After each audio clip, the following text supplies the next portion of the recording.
기도하고 하나님의 말씀을 받겠습니다. 하나님 감사합니다. 거룩하고 복된 주의 날 기억하고 구별하여 거룩하게 지키며 예배하게 하심 감사합니다. 오늘도 우리 삶의 예배와 산 제물로 드리는 이 예배를 받아 주시옵시고 영과 진리로 하나님을 예배할 때 하늘의 신령한 은혜와 땅에 기름진 모든 복으로 복을 주시옵소서. 믿음과 사랑으로 살게 하여 주옵소서. 예수님의 이름으로 기도하옵나이다. 아멘. 사랑하는 성도 여러분, 행복하십시오. 성령 충만하십시오. 아멘. 오늘 인생의 한밤중에 부르는 찬양이라는 말씀의 제목으로 하나님의 말씀을 나누겠습니다. 사도행전 16장을 보면 이제 바울과 실라가 2차 전도 선교 여행을 가게 되고요. 이 아시아 지역, 지금의 터키, 투르키의 지역을 이제 전도하게 되는데 성령께서 그 전도를 막으십니다. 그리고 이 아시아 전역으로 복음을 전하고자 할 때 예수의 영이 허락하지 않습니다. 선교는 하나님이 하십니다. 선교는 성령이 하십니다.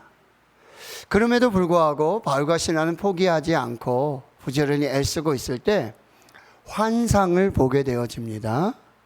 저 유럽 마케도냐의 한 사람이 건너와서 우리를 도우라고 하는 환상을 보게 되고 그 음성을 듣고 하나님께서 우리를 마케도냐로 보내시는구나.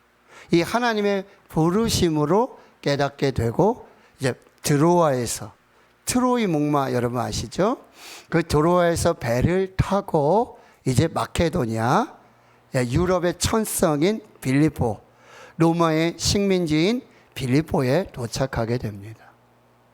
여러 날을 지나면서 안식일이 되니까요, 아직 회당이 없었던 때라서 그곳에 강가에 나아가서 이제 기도하는 처소에서 루디아라고 하는 여인을 만납니다. 이 루디아는 아시아의 두아디라 지역에서 자주 옷감 장사를 하는 여인인데요. 마케도냐 빌립보에 와서 그 자주 옷감으로 사업을 하는 여자 사업가였어요. 당시 빌립보는 로마의 퇴역 장군들이 많이 있었던 장소이기 때문에 이 자주색 옷은, 그 색의 옷은 왕이라든지 귀족이라든지 장군들이 옷을 입는 그런 색깔이거든요. 그래서 그 일을 하면서 또 하나님을 믿는 믿음으로 살고 있는데 바울과 실라를 만나고 바울이 전한 이 하나님의 복음을 받아들이고 믿고는 세례를 받고요. 그 온 가족이 세례를 받아요. 그래서 빌립보 교회가 시작됐고 빌립보 교회의 1호 성도가 바로 이 루디아라는 사람이에요. 바울은 그곳에 있으면서 계속해서 복음을 전하는데 하루는 이 점을 치면서 귀신 들려서 점을 치면서 주인에게 여러 유익을 주던 한 여종을 만나게 되는데 그 여종도 바울과 실라를 보고는 이게 하나님의 복음을 전하는 자들이라고 이렇게 몇 날을 계속하니까 바울이 너무나 이 신경이 쓰여서 예수 그리스도의 이름으로 이 귀신을 내쫓습니다. 그런데 여러분, 귀신이 나가서 이 종은 자유하게 되었지만 주인은 더 이상 수익을 얻을 수 없으니 이 주인들이 여러 사람들과 같이 고소하고 고발을 하고요. 그래서 바울과 실라가 잡히고요. 옷이 찢겨지고요. 매를 맞고요. 착고에 차여져 가지고 이 빌립보 감옥에 이렇게 구금이 되어지는 상황이에요. 한밤중이 되었습니다. 인생의 한밤중을 만나고 하나님의 나라와 복음을 위해 애쓰고 수고할 때 원치 않는 이런 고난과 이 환난 앞에서 바울과 실라가 무엇을 했는가? 자, 오늘 첫 번째 말씀은요, 바울과 실라는 인생의 한밤중에 바로 하나님께 기도하고 하나님을 찬양했습니다. 했습니다. 자, 오늘 25절의 말씀에 보면 한밤중에 바울과 실라가 기도하고 하나님을 찬송하며 죄수들이 듣더라. 작은 소리로 찬양한 것이 아니에요. 큰 소리로 한밤중에 감옥에서 이상한 소리가 들리는데 하나님을 찬양하고 하나님께 기도하는 소리가 들렸다는 거죠. 자, 인생의 한밤중을 지나는 사람, 인생의 한밤중에 서 있는 사람, 기도와 찬송으로 다시 반격을 시작하셔야 합니다. 근데 감옥에 갇혀 있어요. 이제 감옥 생활을 해야 되잖아요. 근데 그 감옥이 기도 생활이 되고 찬송 생활이 되면 그것이 성소가 되고 그것이 예배당이 되고 그것이 골방이 되어지고 거기에 하나님의 나라가 임하고 하나님의 역사가 시작이 되는 줄 믿습니다. 인생의 한밤중을 지나는 자들, 오늘 바울과 실라가 무엇을 했는지를 다시 한번 살펴보아야 한다는 거죠. 자, 혈액암으로 또 방사선 25에 항암 4차하고 집으로 돌아왔을 때 머리는 빠지고요, 스테로이드 부작용으로 복수가 차고요, 낮에 교회 오니까 성도님들이 별로 안 좋아하시더라고요. 머리 빠지고 몸도 너무. 한밤중에 밤만 되면 아길매 사모와 여기 강단에 와서, 이전에 여러분 붉은 십자가 여러분 아시죠? 그 십자가 아래에서 찬송가 415장을 불렀습니다. 십자가 그늘 아래 나 쉬기 원하네. 저 햇볕 심이 뜨겁고 또 짐이 무거워 이 광야 같은 세상에 늘 방황할 때 주 십자가 그늘 아래 내 쉴 곳 찾았네. 인생의 한밤중, 인생의 광야, 고난을 지나는 여러분에게 하나님의 찬송이 있기를 축원합니다. 찬송가 438장이에요. 내 영혼이 은총 입어 중환제진 벗고 보니 슬픔 많은 이 세상도 천국으로 화하도다. 주의 얼굴 뵙기 전에 멀리 뵈던 하나님 나라 내 맘속에 이루어지니 날로 날로 가깝도다. 높은 산이 거친 들이 초막이나 궁궐이나 내 주 예수 모신 것이 그 어디나 하늘나라. 할렐루야 찬양하세. 내 모든 죄 사함 받고 주 예수와 동행하니 그 어디나 하늘나라. 아멘. 지금 인생의 한밤중에 감옥에 찬양이 울려 퍼지고 있습니다. 한밤중에 감옥에서 이상한 소리가 들리고 있습니다.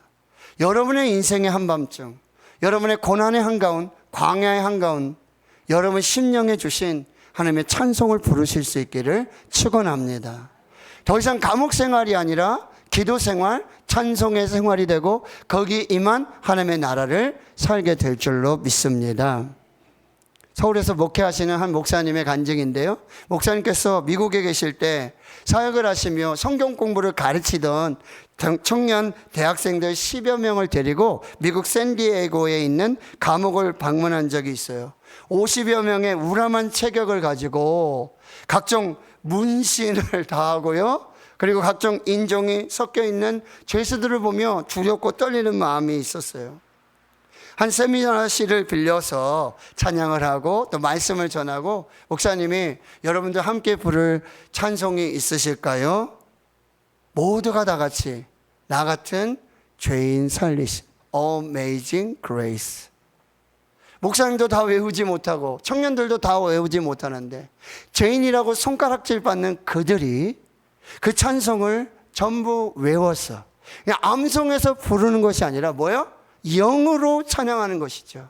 진심으로, 전심으로 그 4절까지 암송해서 부르는 그곳에 하늘의 문이 열리고 성령이 임재하시고 그들을 통해 예배 받으시는 그 하나님의 역사를 경험하게 되었다라고 하는 것입니다. 하나님은 이스라엘의 찬송 중에 거하시는 거룩하신 하나님이심을 믿습니다. 아멘. 바울과 실라가 기도하고 찬양을 했어요.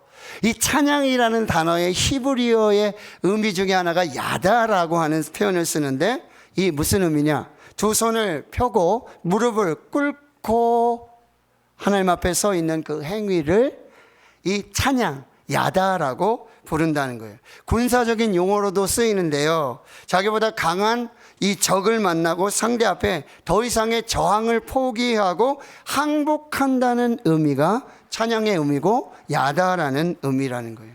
바울과 실라는 지금 하나님 앞에 항복하고 있는 거예요. 바울과 실라는 지금 나는 죽었습니다.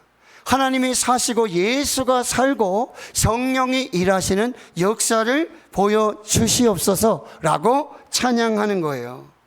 나의 교만이 죽고 내 자아가 죽고 내가 행하였던 자기 소견대로 행하고자 했던 모든 것을 죽이고 이제 하나님 나는 죽었습니다. 나는 없습니다. 하나님만 계십니다. 하나님만 살아계십니다. 라고 부르는 찬양이 인생의 한밤중에 감옥에서 바울과 실라가 불렀던 찬양의 의미라고 한다는 것입니다. 근데 여러분, 인생의 한밤중 감옥에서 그 시간에 사람의 의지로, 사람의 힘으로 그 찬양을 부를 수 있을까요? 아, 내가 이제 정신 똑바로 차리고 내가 기도 한번 해야지, 찬양 한번 해야지, 그 의미였을까요? 사람의 의지로는, 사람의 힘으로는 아무것도 할 수 없는 그런 상황이었다는 거예요. 깊은 감옥에 한밤중에 매를 많이 맞았어요. 아마 터지도록 맞았을 거예요. 착고에 지금 매여 있어요. 손과 발이. 근데 여러분, 손과 발이 매여 있지만 그들에게 열린 것이 하나 있지 않습니까? 바로 입술을 열어서 기도하고 찬양하기 시작했다라고 하는 거예요. 그건 성령의 힘으로 부르는 거예요. 하나님의 은혜로 찬양하고 있는 거죠. 바로 성령의 힘으로, 하나님의 은으로 인생의 한밤중에 감옥에서 부르는 그 찬양이 한 바가지의 축복에 마중물이 되고요, 성령의 생수가 터져 나오는 생명의 삶이 되어지는 것이죠. 그래서 두 번째로 인생의 한밤중에 부르는 이 찬양은 하나님께 드리는 영혼의 찬양이며 하나님 앞에 올려지는 아름다운 신앙의 고백이라는 사실입니다. 찬송가 413장 내 평생에 가는 길, 작사한 호레이쇼 게이츠 스패포드라는 사람의 간증의 이야기예요. 스패포드가 1873년에 자기의 신앙의 고백으로 찬송시를 쓰게 된 것입니다. 스패포드는 미국의 시카고에서 변호사 일을 하며 또 열심히 신앙생활하는 가장이었습니다. 아내가 있고요, 딸이 4명이나 있었어요. 그런데 시카고의 화재로 여러 가지 어려움을 당하면서 이제 위로차 대서양을 건너서 유럽으로 온 가족이 여행을 하고자 하는 계획을 하게 되어집니다. 그런데 사무실에 급한 일이 생겨서 이 스패포드 남편, 아버지는 여기에 남게 되고 이제 아내와 4딸을 먼저 이제 보내게 되어지는데, 그 다음 배를 타고 대서양을 건너서 유럽으로 가려고 해서 가족들을 만나려고 하는데 청천벽력과 같은 소식을 듣게 되어집니다. 바로 앞서 출발한 그 여객선이 대서양 한가운데서 침몰하게 되는 거예요. 446명이 타고 있었는데 아내를 비롯한 46명의 사람만 구조가 되는 참사에 나머지 4딸은 다 한꺼번에 죽게 되어진 거죠. 스패포드는 다음 배를 타고 대서양을 건너가는데 선장이 이렇게 말합니다. 바로 이 지점이 사고가 났던 그 지점입니다. 오열을 하고요, 도대체 어떻게 감당할 수 없는 그 슬픔 앞에 밤이 새도록 하나님 앞에 기도를 하게 돼요. 그 기도일까요? 그게 찬양일까요? 원망이죠. 불평이죠. 하나님 왜? 그러나 여러분, 동이 트고 새벽에 오면서 날이 밝으면서 이해할 수 없는 하나님의 성령의 기름 부으심 속에 하나님 주시는 평안을 맛보게 되어지는 것이죠. 그때 적었던 찬송의 시가 바로 찬송가 413장 내 평생에 가는 길. 내 평생에 가는 길 순탄하여 늘 잔잔한 강 같든지 큰 풍파로 무섭고 어렵든지 나의 영혼은 늘 편하다. 내 영혼 평안해 라고 찬양할 수 있다는 거죠. 여러분, 인생의 한밤중에 부르는 고난의 광야의 한가운데서 부를 수 있는 여러분의 영혼의 찬양이 있기를 축원합니다. 그 영혼의 찬양은요, 놀라운 하나님이 행하시는 기적의 축복의 마중물이 되어진다는 거예요. 그래서 세 번째 의미는 이 인생의 한밤중에 부르는 찬양과 기도가 하나님이 이루시는 기적과 능력의 마중물이 된다라는 사실입니다. 오늘 26절의 말씀에 보면 이에 갑자기 큰 지진이 나서 옥터가 움직이고 문이 곧 다 열리며 모든 사람의 매인 것이 다 벗어진지라. 할렐루야. 인생의 한밤중에 광야의 한가운데 고난 가운데 하나님께 올려드렸던 그 영혼의 찬양, 그 영혼의 찬양을 하나님이 들으실 때에 여러분 갑자기, 여러분 하나님의 역사는요 갑자기 일어납니다.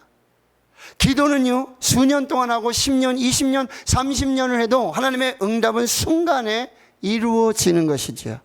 하나님의 역사는 갑자기 suddenly 갑자기 일어나게 되는데 여러분 그 시작이 바로 한밤중에 드렸던 기도와 찬양에 있었다라고 하는 거예요.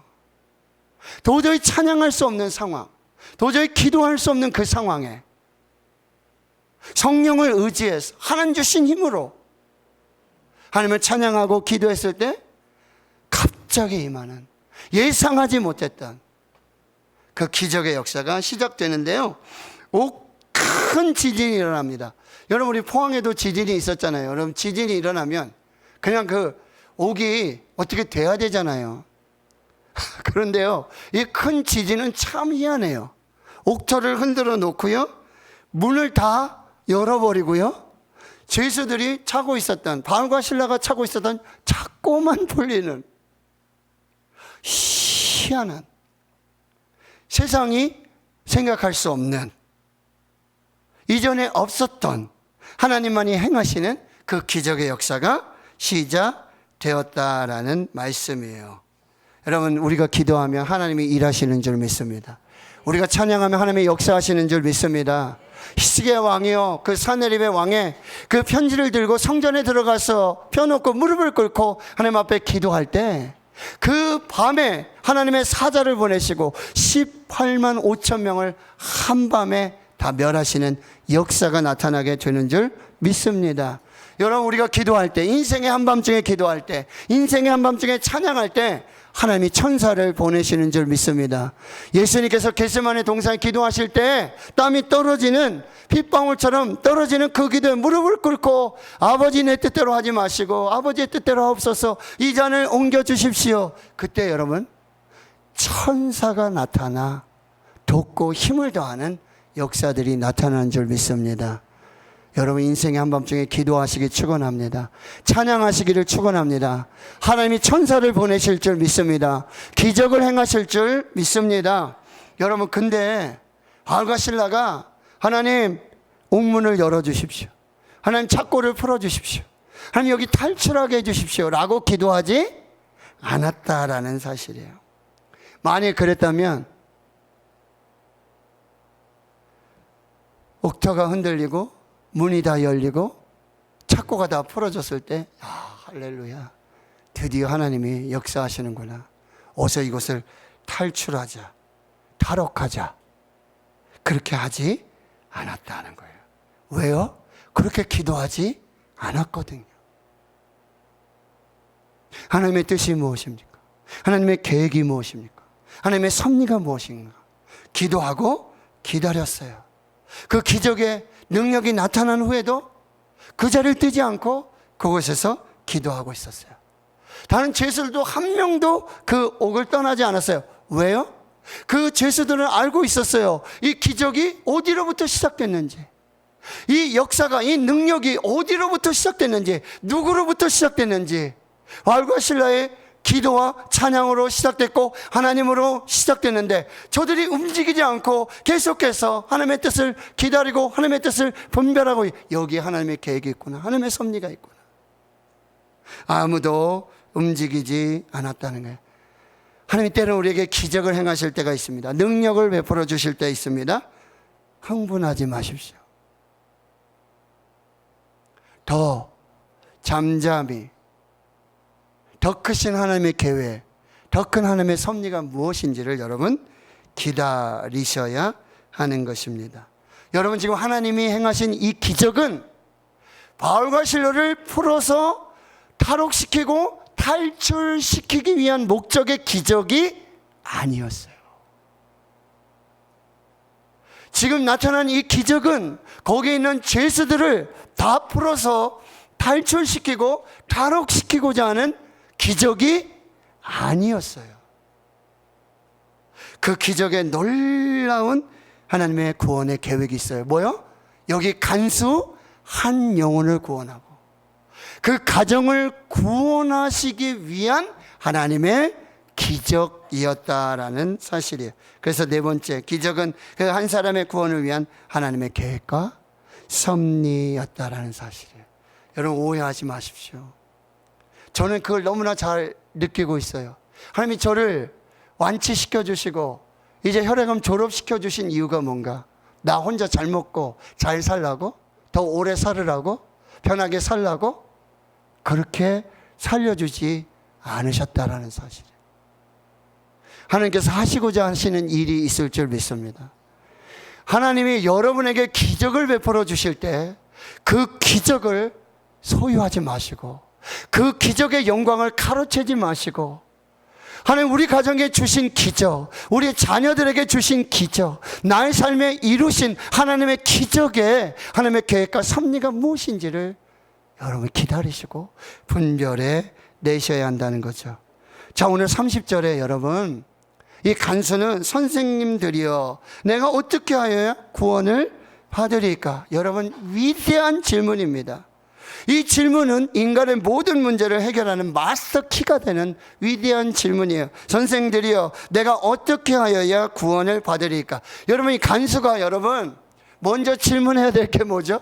도대체 누가 들어왔습니까? 누구에게 내 열쇠는 나한테 있는데 지금 이 기적이 어떻게 시작된 겁니까? 왜 안 도망갔습니까? 여기 있는 사람들 왜 가만히 있습니까? 지금 무슨 일입니까? 이 질문을 해야 되잖아요. 근데 여러분 간수는요, 선생들이요, 내가 어떻게 하여야 구원을 받으리까? 위대한 질문. 이 질문 하나로 그의 모든 문제가 다 풀리는 역사들이 나타나게 되었다는 거예요. 그 대답이 뭐죠? 주 예수를 믿으라. 주 예수를 믿으라. 이게 당신이 해야 될 일입니다. 가서 보고하고 도망친 사람 붙잡아 오는 일이 아니라 당신이 구원을 얻을 이름은 주 예수 그리스도밖에 없습니다. 주 예수를 믿으십시오. 그리고 축복을 더하여 받으십시오. 그리하시면 너와 내 집이 구원을 받을 것입니다. 할렐루야. 바울과 신라에게 주셨던 이 기적, 감옥에 일어난 이 기적은 바울과 신라를 위한 기적이 아니었어요. 거기 있는 죄수들을 위한 기적의 목적이 아니었어요. 거기 하나님의 계획과 섭리는 거기 있었던 간수 한 사람, 그리고 그 믿음을 통해서 주 예수 그리스도의 이름으로 모든 가정이, 모든 가문이 구원을 받는 하나님의 놀라운 계획이었다라는 말씀입니다. 그 다섯 번째 이 축복이 퍼져나가죠.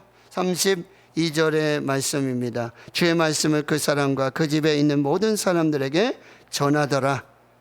그리고 33절에 보면 그 밤 그 시간에 간수가 그들을 데려다가 그 맞은 자리를 씻어주고 자기와 그 온 가족이 다 세례를 받은 후 34절 어떻게 하고 있습니까? 그들 데리고 자기 집에 올라가서 음식을 차려주고 그와 온 집안이 하나님을 믿음으로 크게 기뻐하니라. 축복은 퍼져나갑니다. 구원의 잔치가 벌어집니다. 세상의 기쁨이 아니에요. 구원의 기쁨입니다. 땅의 기쁨이 아니에요. 하늘로부터 오는 하늘의 기쁨이었어요. 로마서 14장 17절에 하나님의 나라는 먹고 마시는 것이 아니라 오직 성령 안에 있는 의와 평강과 희락이니라. 하나님의 나라는, 하나님의 교회는 축제가 되어야 될 줄 믿습니다. 잔치가 되어질 줄 믿습니다. 여러분 주일은요, 일주일 중에 가장 기쁜 날이 되어야 될 줄 믿습니다. 구원을 찬양하고 하나님을 예배하며 그 구원의 기쁨을 함께 공유하며 축하하고 축복하는 주일이 되어야 될 줄 믿습니다. 여러분, 여섯 번째, 이 선한 하나님의 능력으로 단 하룻밤에 인생의 반전이 일어나요. 여러분, 이 일은 단 하룻밤에 있었던 이야기라는 사실이에요. 한밤중에 불평과 원망이 아닌 하나님을 의지해서 성령 안에 찬양하고 기도할 때 하나님이 계획하신 그 구원의 계획과 놀라운 섭리가 그날 밤에 이루어지는 거예요. 여러분, 바울과 실라가 왜 하나님의 나라와 복음을 위해 애쓰고 힘쓸 때 왜 이런 일이 일어날까? 불평하고 원망했다라면 기적은 일어나지 않습니다. 간수는 구원받을 수 없습니다. 그 가정이 구원받을 수 없습니다. 하나님의 크신 계획, 이 퍼즐, 우리 인생의 작은 고난에 이 퍼즐 한 조각으로 다 맞출 수가 없다라고 하는 거죠. 삶이 그대를 속일지라도 슬퍼하지 마시고 화내지 마십시오. 그 순간 기도하시고 찬양하십시오. 기적이 시작됩니다. 선한 하나님의 능력의 역사가 나타나게 되어지는 것입니다. 바울과 실라가 성경의 인물이라면 우리 시대에 인생의 한밤중에 감옥에서 찬양하고 기도하며 하나님의 나라를 이루고 복음을 전했던 한 사람을 소개하고 마무리하겠습니다. 디트리 본해퍼 목사님, 1906년 태어나서 1945년 만 39에 순교하셨어요. 독일의 양심으로 불리는 목사님이죠.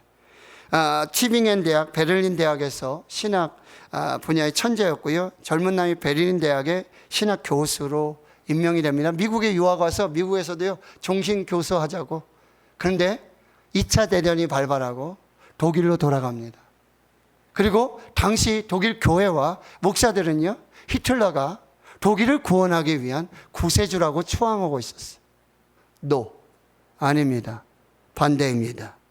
그렇게 이 독일 히틀러와 맞섰고요. 감옥 안에서 1943년에 투옥이 돼가지고 이 감옥 저감을 돌아다니면서 또 마침 이 히틀러 암살 음모 사건에 연루됐다고 해가지고 그게 발각이 돼가지고 사형이 선고되고 교수형을 기다리고 있었다라고 하는 거죠. 그는 미치광이 운전사가 광란의 질주를 하고 있는데 독일 교회는 질주로 인해 다친 환자만을 치료하고 있다고. 우리가 해야 할 일은 미치광이 운전사를 차에서 끌어내. 누구를요? 히틀러를. 그래야 독일이 살고 교회가 살고 전 세계가 산다고 얘기하는데요. 1945년 4월 9일 39세 젊은 나이로 교수형을 받게 되는데 그가 죽기 전에 마지막으로 가족과 그의 약혼녀에게 보낸 시가 있습니다. 그게 우리가 잘 알고 있는 선한 능력으로라는 시입니다. 그 시에는요 새에 대한 소망, 영혼에 대한 소망을 담고 있죠. 죽음을 직감하고 그 두려움 앞에 그 감옥에서 그가 선택한 것은 기도와 찬양이었고요. 그는 이런 유언을 남겼어요. 죽음은 끝이 아니라 영원한 삶의 시작이다. 여러분, 감옥 생활을 살런지 기도 생활을 살런지 찬양의 생활을 살는지 선택은 저와 여러분이 하셔야 됩니다. 감옥이 아니더라도 감옥 생활을 선택하면 감옥의 인생을 살 수밖에 없어요. 그러나 인생의 한밤중에 감옥에 있더라도 내가 하나님을 선택하고 기도를 선택하고 찬양을 선택할 때 하나님의 나라가 임하고 하나님의 뜻이 이루어지고 하나님의 구원의 역사가 시작되는 줄을 믿습니다. 우리가 함께 이 찬양을 함께 올려드리면서요 하나님 앞에서 내 삶이 감옥에서도 한밤중에서도 이 놀라운 하나님의 선한 능력을 덧입는 하나님의 역사가 될 수 있도록 이 찬양 같이 한번 찬양하겠습니다.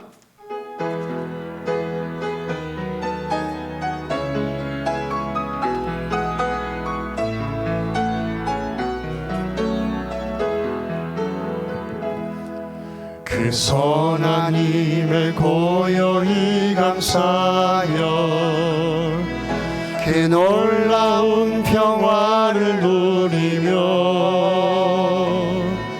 나 그대들과 함께 걸어가네.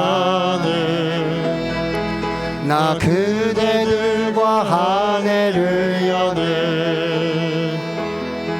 그 선한 힘이 우리 우릴 감싸시니 믿음으로 일어날 일 기대하네.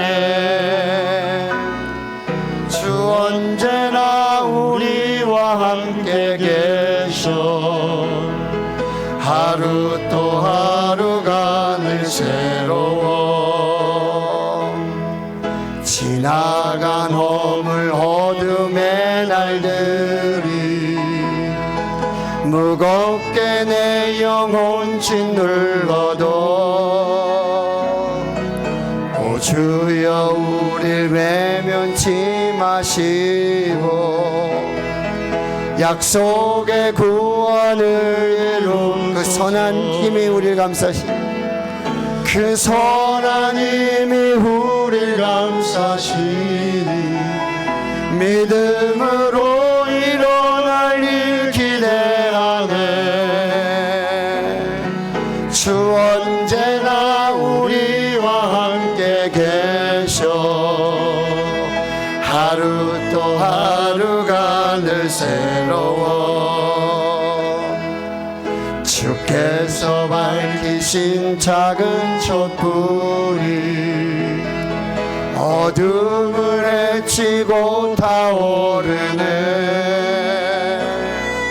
그 빛에 우리 모두 하나 되어